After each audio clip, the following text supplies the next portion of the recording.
VIP voice இன் police. இது police பொதுமக்கள் நல்லுறவுக்கான குரல். அனைவருக்கும் வாய்ஸ் இன் போலீஸ் உங்கள் விஐபின்னு வணக்கங்கள்.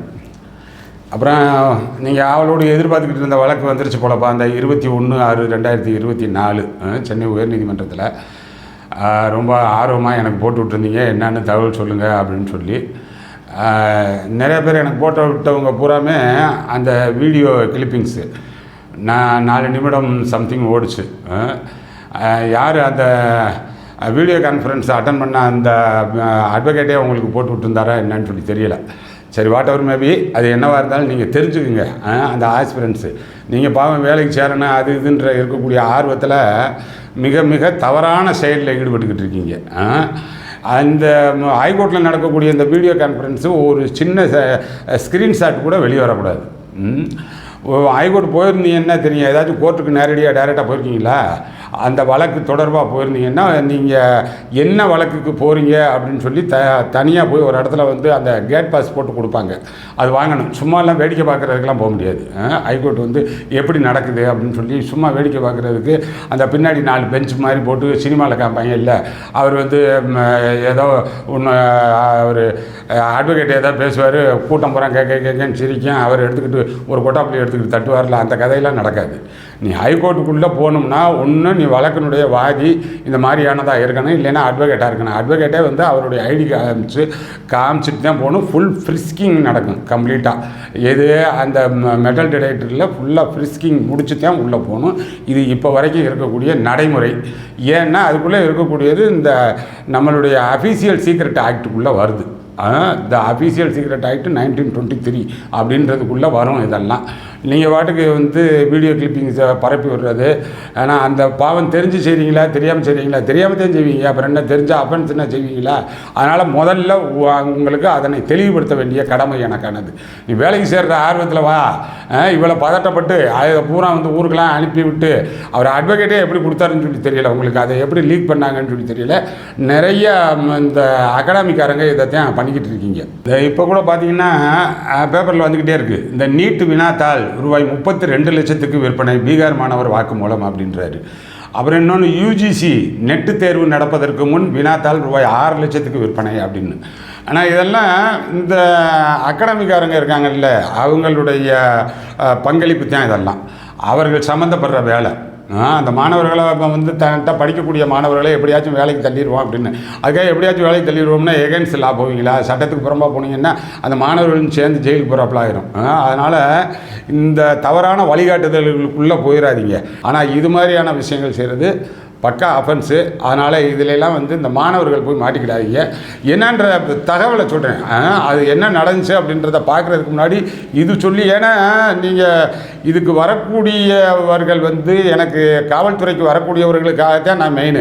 காவல்துறைக்கு வந்தவர்கள் வந்து சட்டம் தெரிஞ்சுக்கணும், பொதுமக்கள்கிட்ட வந்து how to behave with public அப்படின்னு சொல்லி தெரிஞ்சுக்கணும், எப்படி நீங்கள் உங்களது வேலையை வந்து உயர் அதிகாரிகளுக்கு எப்படி பணிவாக நடக்கணும், உங்கள்கிட்ட இருக்கக்கூடிய சபார்டினேட்டை எப்படி நடந்துக்கணும், எப்படி சட்டத்தை கையாளணும் அப்படின்றது தான் முக்கியமாக நம்மளுடைய சேனலின் நோக்கமாக இருந்துச்சு.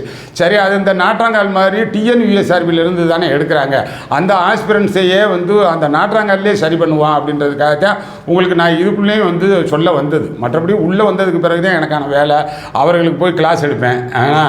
அதுதான் பார்த்துக்கிட்டு இருந்தேன். அப்புறம் இந்த உத்தரவு என்னென்னா, இதில் வந்து இந்த பெட்டிஷனர் இருக்காங்கல்ல, இந்த வழக்கு தாக்கல் பண்ண பெட்டிஷனருடைய ப்ரேயர், அவங்களுடைய கிரீவன்ஸ் என்னன்றது எனக்கு தெரியாது. ஆனால் நீங்கள் தான் சொன்னீங்க, அது வந்து அந்த கூடுதல் மார்க் வாங்கினவங்க அவங்க வந்து நியாயமாக ஜிடிக்கு தான் போயிருக்கணும். அவங்கள வந்து எல்லா அந்த கம்யூனல் ரிசர்வேஷன்லேயே அவங்கள காமிச்சதுனால அந்த கம்யூனல் ரிசர்வேஷனில் குறைவான மார்க் வாங்கினவர்களுடைய வாய்ப்பு பாதிக்கப்படுது அப்படின்னு சொல்லி நியாயமான கோரிக்கை அப்படின்னு சொல்லியிருந்தீங்க. அதன் அடிப்படையில் வழக்கு தாக்கல் பண்ணியிருக்காங்கன்னு சொல்லியிருந்தீங்க. அதுவாக எடுத்துக்கிறேன். ஆனால் அவங்களுக்கு கிடைச்சின்னா உங்களுக்கு அந்த அவர்கள் தாக்கல் பண்ண அந்த பெட்டிஷன் இருந்துச்சுனாலும் கொடுத்துக்குங்க. ஆனால் அதுவாக எடுத்துக்கிறேன். அதில் என்ன சொல்கிறாங்க, இன்றைக்கி இந்த 21 இந்த வழக்கு ஏற்கனவே 6/6/2024 இந்த கோர்ட்டுக்கு வந்தது. அன்றைக்கி வந்து அந்த பெட்டிஷனர் தரப்பில் அப்பியர் ஆன கவுன்சில் வந்து சில சப்மிஷன் வச்சாங்க. அதே நேரம் வந்து அடிஷனல் அட்வொகேட் ஜெனரலும் வந்து இங்கே இருந்தாங்க. அவங்களும் வந்து ஆமாம் இது தொடர்பாக நாங்கள் ஒரு உத்தரவு போட்டிருக்கோம் எது ரெஸ்பாண்டன்ட் தரப்பில் அப்படின்னு சொல்லி அந்த உத்தரவையும் வந்து அவங்க கொடுத்துருந்துருக்காங்க. ஆனால் அது வந்து ஆர்டர் அந்த பாராகிராஃபு 5 வந்து அவர் கோடிட்டு காமிக்கிறார் பின்னாடி வரும்போது.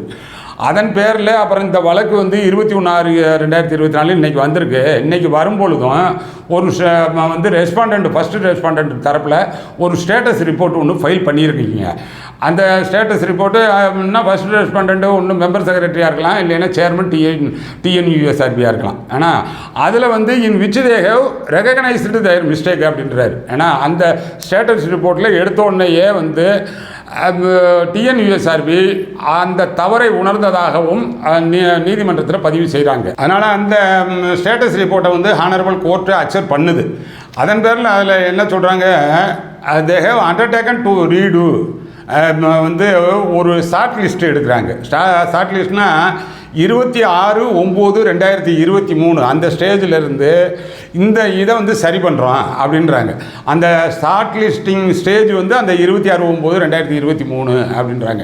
அதற்கு பிறகு இந்த மாதிரியாக பாதிக்கப்பட்டவர்கள் இருந்தார்கள் என்றால் இது இந்த physical measurement, physical endurance, physical efficiency followed by வைவாவர்ஸ் இது அட்டன் பண்ண முடியாமல் பாதிக்கப்பட்டவர்கள் இருந்தால் அவர்களுக்கு அதனை நடத்துகிறோம் அப்படின்னு சொல்லியிருக்கலாம் அந்த ஸ்டேட்டஸ் ரிப்போர்ட்டில். என்கிட்ட ஸ்டேட்டஸ் ரிப்போர்ட் கிடையாது, அவங்க அதில் சொல்லியிருக்கலாம். ஏன்னா நம்ம இதில் ஹானரபிள் ஜட்ஜு மென்ஷன் பண்ணுறாரு. அதையும் அவர் அட்மிட் பண்ணிவிட்டு அப்புறம் இந்த 26/9/2023 என்ன ஷார்ட் லிஸ்ட் ஸ்டேஜ்னா அது ஆஃப்டர் த ரிட்டன் டெஸ்ட்டு அப்படின்றாங்க. இதெல்லாம் பாராகிராஃப் 5 சொல்கிறதாக சொல்கிறாங்க. அப்போ இது ஏற்கனவே இதெல்லாம் முடித்திருந்து இந்த கேட்டகரிக்குள்ளே போகாமல் பாதிக்கப்பட்டவர்கள் இருந்தால் அவர்கள் இந்த பிசிக்கல் மெஷர்மெண்ட்டு, என்டியூரன்ஸு, இந்த எஃபிஷியன்சி டெஸ்ட்டு இது எதுக்கும் போக வேண்டியது இல்லை. அவங்க வந்து மார்க்கு கூடுதலாக வாங்கி பாதிக்கப்பட்ட நிலையில் இருந்தால் ஆட்டோமேட்டிக்காக வந்து அவங்க வந்து ஜிடிக்கு போய் பின்னாடி இருக்கக்கூடியவர்கள் வருவதாக இருந்தால் அதை போட்டுருங்க அப்படின்றாங்க. ஒருவேளை அந்த 26/9/2023 டயத்திலேயே பாதிக்கப்பட்டவர்கள் நாங்கள் இந்த பிசிக்கல் மெஷர்மெண்ட்டுக்கே போகலை, எங்களுக்கு வந்து அந்த கம்யூனல் ரிசர்வேஷன் சரியாக ஃபாலோ பண்ணாததுனால அப்படின்ற மாதிரி இருந்தால் அவர்களுக்கு இதெல்லாம் வைங்க. ஏற்கனவே வச்சுருந்தவங்களுக்கு வைக்க சொல்லலை. அந்த பாதிக்கப்பட்டவர்கள் அதில் இருந்தால் அப்படின்னு தான் சொல்லுது. இருந்தால் அவர்களுக்கு அதை வைங்க. இந்த என்டையர் ப்ராசஸையும் 3 மாதத்துக்குள்ளே நடத்தி முடிச்சிருங்க. எல்லாம் இன் அக்கார்டன்ஸ் வித் லா தான். ஆனால் வேறு தனிப்பட்டு எதுவும் சொல்லலை. இந்த என்டையர் ப்ராசஸையும் 3 மாதத்துக்குள்ளே நடத்தி முடிச்சிருங்க. அதோட இந்த ப்ராசஸ் நடத்துறதுல தனிப்பட்டு அவர்களுக்கு ஏதேனும் வந்து அவர்களுக்கு குறைபாடு இருந்தால் தனியாக தான் ரிட்டு ஃபைல் பண்ணணும். யார் அந்த பாதிக்கப்பட்ட மாணவர்கள் வந்து தனியாக தான் ரிட்டு ஃபைல் பண்ணணுமே தவிர இப்போ சொன்னதுக்குள்ளே நாங்கள் எதுவும் சொல்லலை அப்படின்னு சொல்லிட்டு இந்த ஃபாலோ பண்ணுறதுல வந்து அந்த சௌரவ் யாதவ் அண்டு சோப்ரா கேஸ் எது சுப்ரீம் கோர்ட்டு சொன்ன அந்த டிக்டம் அதில் இருக்கக்கூடிய அந்த வழிகாட்டுதல் நெறிமுறையை கரெக்டாக ஃபாலோ பண்ணிக்கோங்க அப்படின்னு சொல்லி தான் சொல்லியிருக்காங்க.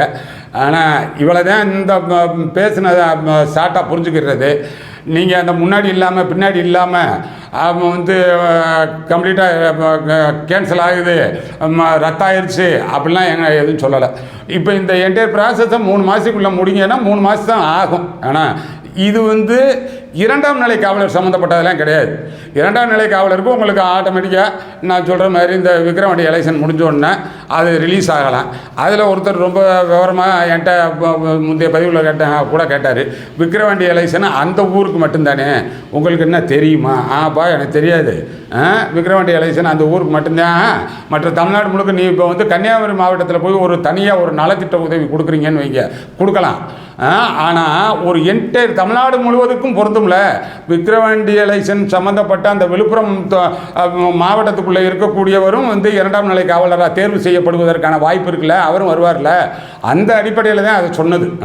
அதனால் வந்து இந்த இதில் வந்து 2ஆம் நிலை காவலர் சம்மந்தப்பட்டது மாதிரி இந்த வழக்கு தெரியலை. இவங்க எல்லாமே வந்து காவலர் வந்து அந்த சார்பு ஆய்வாளருக்கான இதாக போட்டிருக்காங்க. அதனால் இந்த முழுக்க வந்து இது வரட்டும். அதே நேரம் அவரே சொல்கிறார், அந்த 3 மாதத்துக்குள்ளே முடிங்க அப்படின்னு சொன்னாலும் கூட அந்த எப்போ இருந்த அந்த நேற்று 21ஆம் தேதியிலேருந்து சொல்லலை, 3 months from the date of receipt of copy of this order அப்படின்றார். இந்த உத்தரவு கைக்கு கிடைக்கப்பெற்றதிலிருந்து. அப்படின்னா உங்களுக்கு நல்லா தெரிஞ்சுக்குங்க, நேற்று சொன்னாங்கன்னா நேற்றே வந்து ஆர்டர் வந்துருச்சுலாம் நினைக்கக்கூடாது. அந்த ஆர்டர் வர்றதுக்கு இந்த அடுத்த வாரம் ஆயிரும். ஏன்னா அடுத்த வாரம் ஆச்சுன்னா அந்த வழக்கு போட்டவரும் கேளுங்க, உங்கள் கவுன்சிலாக அவங்களுக்கு கொடுப்பாங்க, அதில் இன்னும் கொஞ்சம் பாருங்கள், அதில் கூடுதலான தகவல் இருக்கலாம், என்னென்ன நீங்கள் உங்களது ப்ரேயர் என்ன, அக்ரிமென்சஸ் என்னன்னு சொல்லி. இதுதான் இதில் புரிஞ்சுக்கிடக்கூடியது. சும்மா கேட்டுக்கிட்டு இது பண்ணிக்கிட்டு இருக்காதிங்க. நான் முதலே சொல்கிற மாதிரி, ஆனால் இவ்வளோ பதட்டமாக இருந்தீங்கன்னா காவல்துறையில் வந்து எப்படி தான் பாவம் எனக்கு வேலை பார்க்க போகிறீங்கன்னு எனக்கு ரொம்ப பரிதாபமாகவும் சங்கடமாகவும் இருக்குது. உங்களை வந்து ஒரு நல்ல முழுமையான காவல்துறையினராக, ஒரு முழுமையான போலீஸ் ஆக்குறது தான் இந்த நம்ம சேனலுடைய நோக்கம்.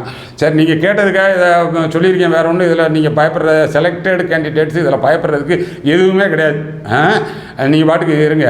அந்த பாதிக்கப்பட்டதாக சொல்கிறாங்கல்ல, அவர்களுக்கு வந்து எந்த நிலையில் அப்போ வந்து அந்த 26/9/2023 நிலையில் அதற்கு பின்னாடி இந்த பிசிக்கல் சம்மந்தப்பட்டது எல்லாமே முடிஞ்சு, பிசிக்கல் மெஷர்மெண்ட்டு, என்டியூரன்ஸு, எஃபிஷியன்சி இதெல்லாம் முடிஞ்சதற்கு பிறகு அவர்கள் எதுவும் கேட்டிருக்காங்களா, இல்லைன்னா எங்களை அதுக்கே கூப்பிடலையான்னு சொல்லி கேட்டிருக்காங்களா. அதுக்கே கூப்பிடலைன்னா அவங்க கூப்பிட்டு அது என்னன்னு வைங்க, பூராமே நான் அக்காடன்ஸ் வித் லா தான், நான் எந்த டைரக்ஷனும் கொடுக்கல அப்படின்ட்டாங்க. ஆனால் இதில் வந்து அந்த சுப்ரீம் கோர்ட் கேஸினுடைய டிக்டம் ஃபாலோ பண்ணிக்கங்கன்னு இருக்காங்க.